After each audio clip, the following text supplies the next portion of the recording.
Cara jovem, muito boa tarde. É um prazer poder compartilhar essa aula de Romanos 4 e Romanos 5 com você. Nós temos três perguntas para vocês que estão nos ouvindo. Espero que possa abençoá-la e ajudá-la a compreender sobre por que nós precisamos da graça de Cristo.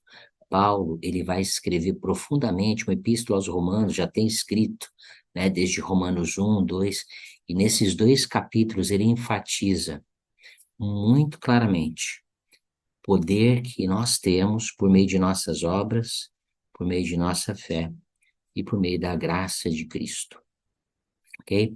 Então vamos começar lá em Romanos 4, no versículo, logo aqui, né, no cabeçalho, e ele diz: a fé exercida por Abraão lhe imputada por retidão. O homem é justificado pela fé, pelos atos de retidão e pela graça. Ok? A gente já vai falar sobre justificação, sobre todas essas coisas, né? Então, ele começa no versículo número 1, e ele diz o seguinte: que diremos, pois, ter alcançado Abraão, nosso pai, segundo a carne, o que ele conseguiu alcançar com as obras que ele fez, ok? O que nós conseguimos alcançar com as obras que nós fazemos? Então, pensem em todas as obras que vocês fazem, né? Vamos usar um exemplo. Vamos supor que você morreu e você vai lá para o céu, tá certo? Vai para o julgamento e você leva uma pasta. E nessa pasta você começa a tirar os seus certificados, né? Olha, eu fui batizado, eu fui abençoado quando era criança, eu fui batizado, eu recebi o dom do Espírito Santo, eu participei da primária, tá? E leva todos os seus certificados, né? Eu fiz missão, eu recebi o sacerdócio do Melquisedeque, né? Eu fui casado no templo, eu vivi uma vida reta, eu fiz isso e fez aquilo. Pois bem, tá? Você acha que isso vai lhe ajudar a entrar no reino celestial? Todas as suas obras de retidão? Essa é a mesma pergunta que Paulo começa a fazer com Abraão. Que diremos, pois, ter alcançado Abraão, nosso pai, segundo a carne? Porque se Abraão foi justificado pelas obras, ele tem que se glorificar em si mesmo. Será que se ele foi justificado por suas obras, será que nós somos justificados por nossas obras? Nenhum de nós é justificado pelas nossas obras. Se nós procurarmos no Guia de Estudo das Escrituras a palavra ganhar o céu, ou ganhar, vocês não vão encontrar. Ou merecer o céu, nenhum de nós merece o céu, ok? Então vamos estudar um pouquinho a respeito de como nós podemos chegar lá, tá? Em 2 Nef 2, no versículo 8, olha só o que ele diz assim: portanto, quão importante é tornar essas coisas conhecidas aos habitantes da terra, para que saibam que nenhuma carne pode habitar na presença de Deus, a menos que seja por meio dos méritos, da misericórdia e da graça do Santo Messias. Então, pensem nisso.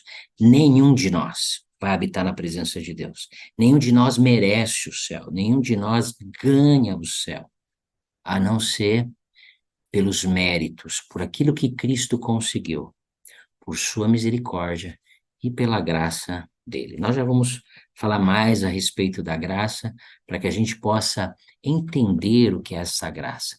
O Guia de Estudo das Escrituras, ele diz que graça é a ajuda ou força concedida por meio da expiação de Jesus Cristo. É a ajuda que você recebe, é a força que recebe.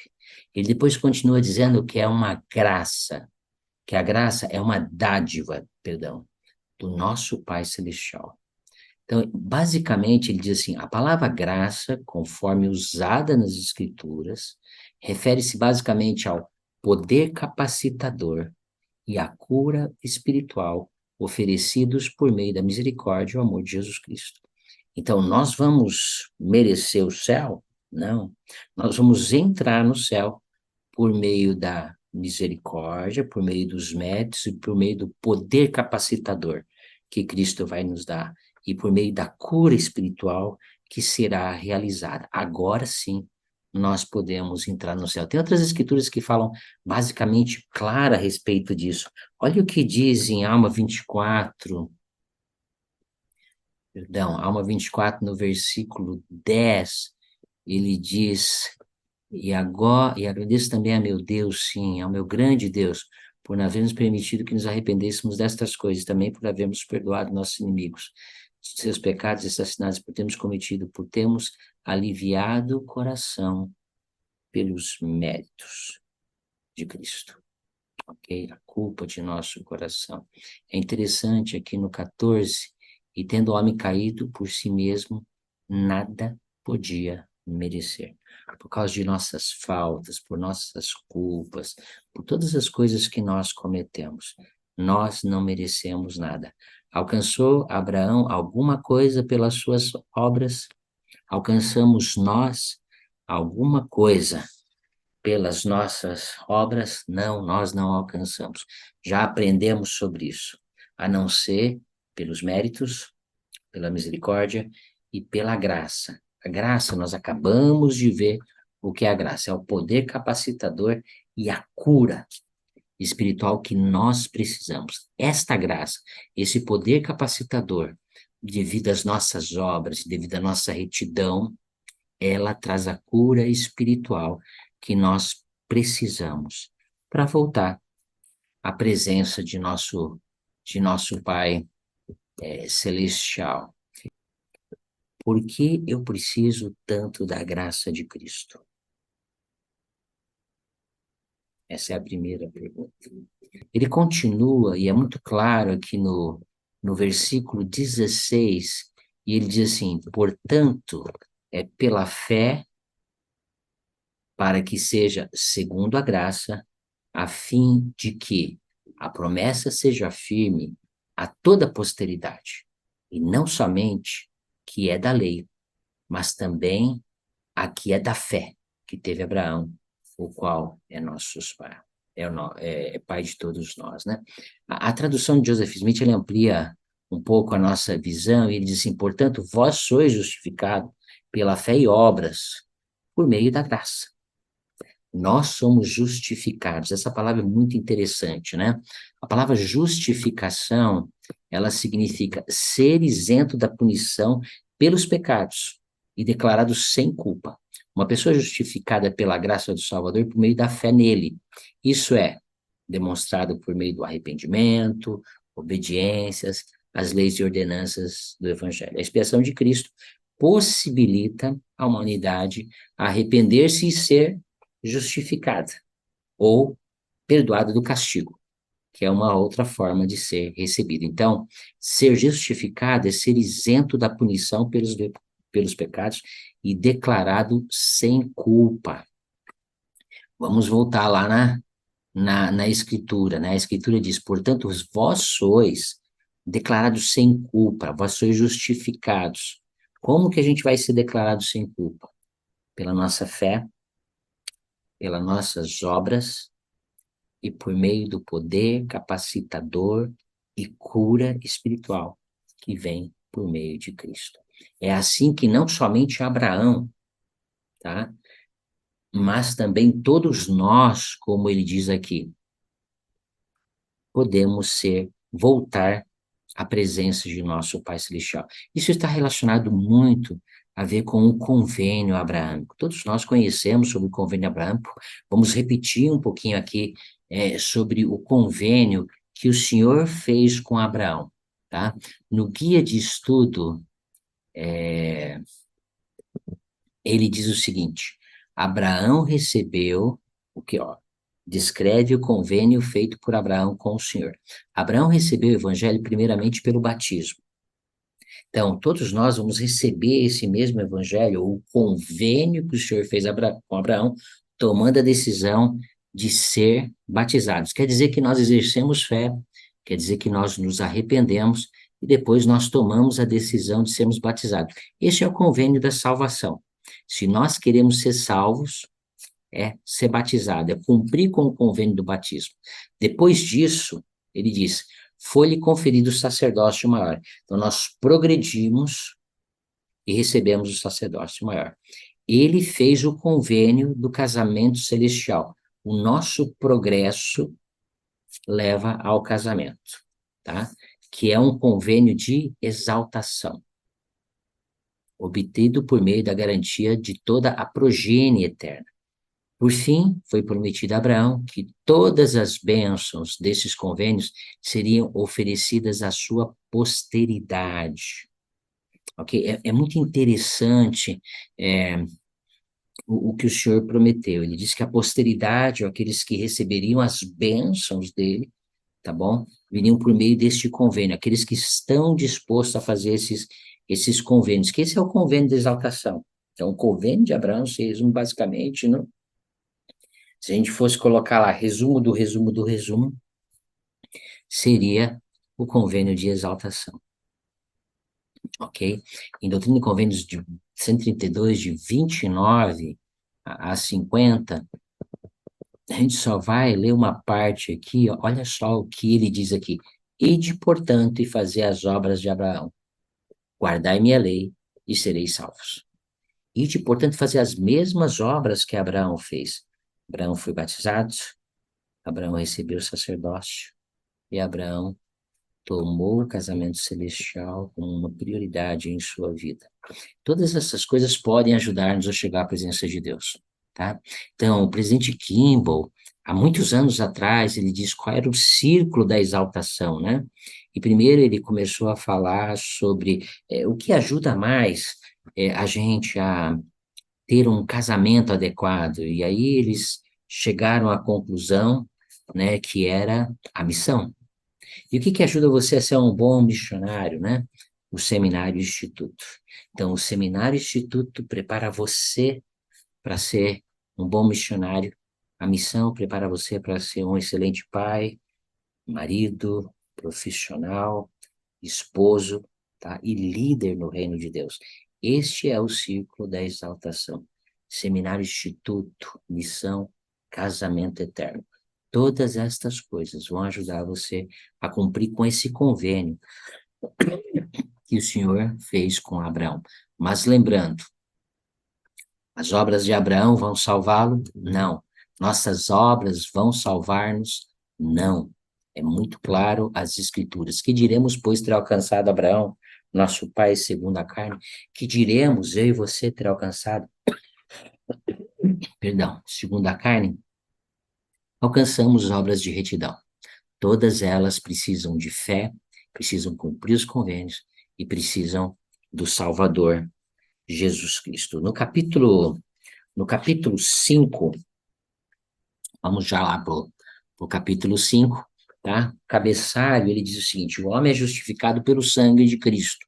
Novamente falando sobre a justificação. Não sei se vocês se lembram, vou abrir o Guia de Estudos das Escrituras, ser isento da punição pelos pecados e declarado sem culpa perante Deus, ok? Adão caiu e Cristo realizou a expiação para que o homem pudesse ser salvo. Tá? Então, vamos começar lá vendo o versículo 1, versículo 2 e alguns versículos muito interessantes que nós temos aqui no capítulo 5, né? Sendo, pois, justificados, ou sendo declarados isentos da culpa, ok? Pela fé, temos paz com Deus, por intermédio de nosso Senhor Jesus Cristo. E basicamente a Escritura está sempre 100% correta, né? Essa paz, se a gente abrir aqui a tradução de Joseph Smith, a paz que concede aos obedientes, ok? Então, o Senhor só concede esta paz, tá? Àqueles que são obedientes. E ela vem por intermédio de seu Filho, o Salvador Jesus Cristo. Não existe outra maneira de nós encontrarmos a paz. Todos nós podemos ter paz, independente das situações que nós vivemos. É só colocar Cristo como centro de tudo aquilo que a gente faz. Versículo 2, ele continua dizendo, pelo qual também temos acesso pela fé. Todos nós temos acesso a essa paz, ou a Cristo, por meio de nossa fé. Lembrando que fé é um dom de Deus, concedido devido à nossa retidão pessoal. Quanto mais reto nós formos, mais fé nós teremos. Esse dom é dado por meio de nossa retidão.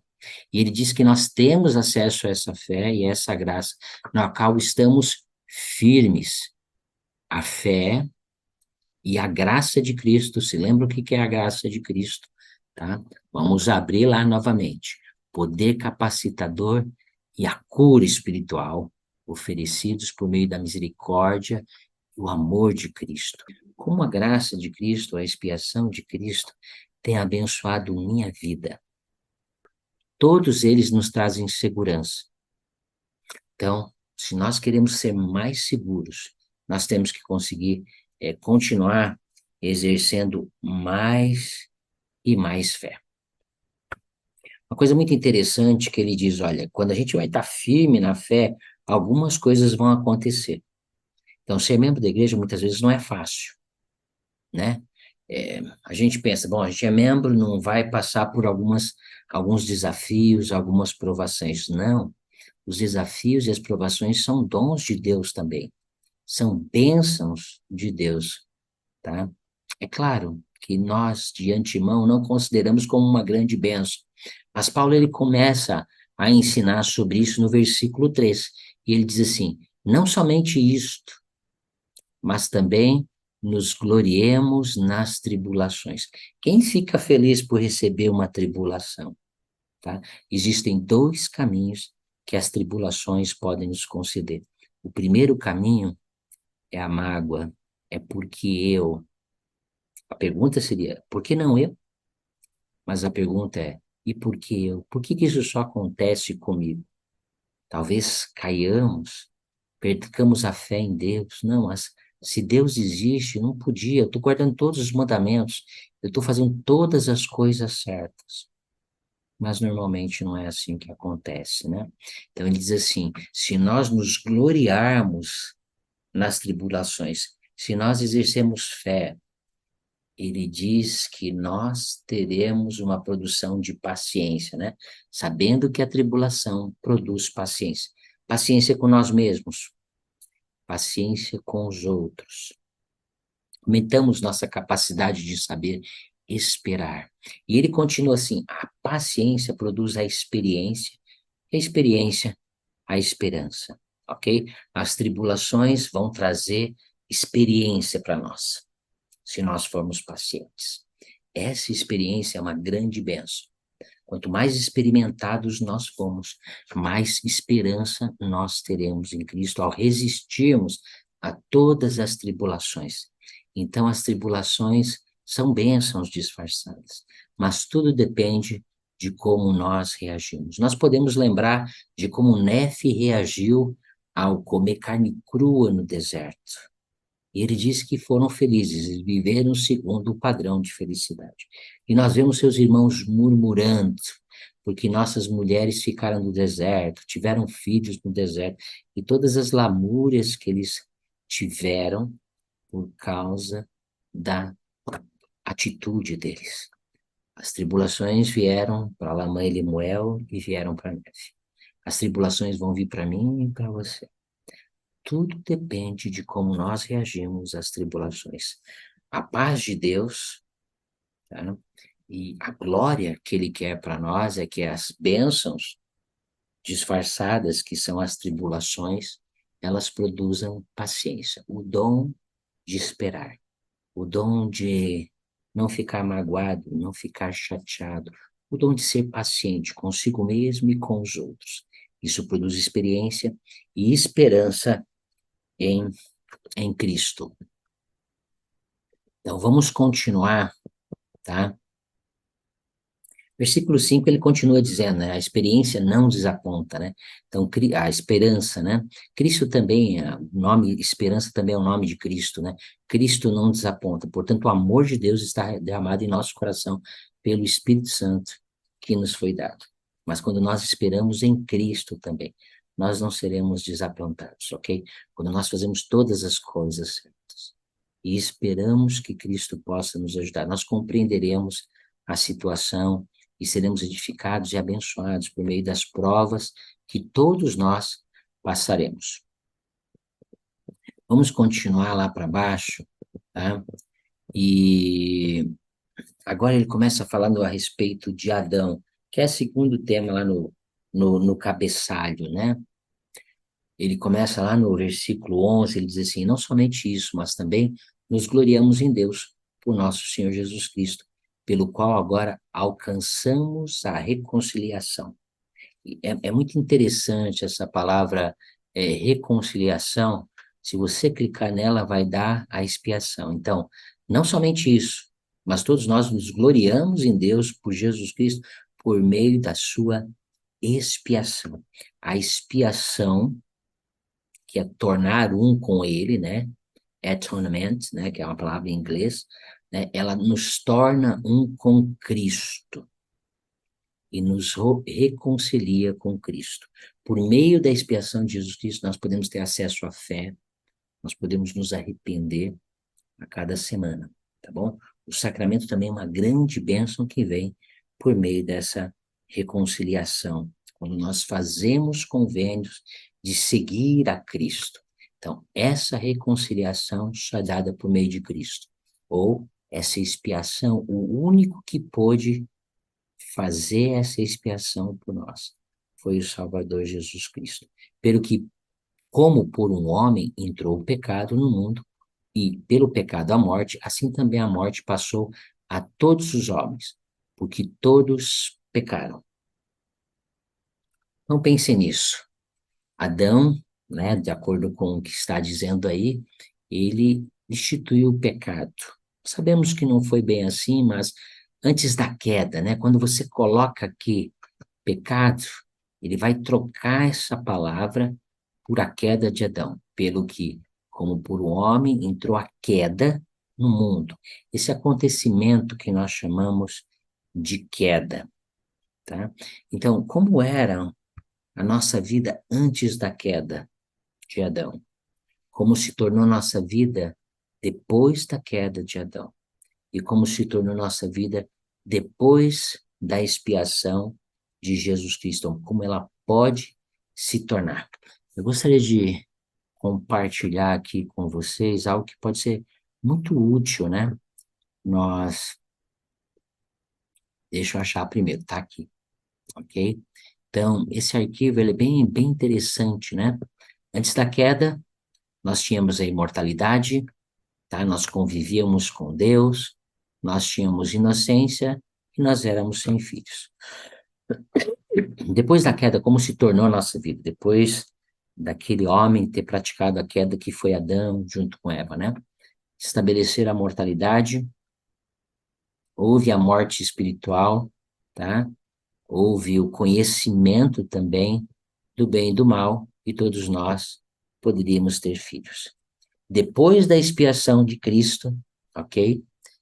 Ressurreição mais incondicional é para todos. Então, essa imortalidade que existia antes, ela é um dom gratuito dado por Deus a todos nós. A mortalidade que foi estabelecida por Adão também foi estabelecida a imortalidade por Cristo. O convívio com Deus vai ser sobrepujado também.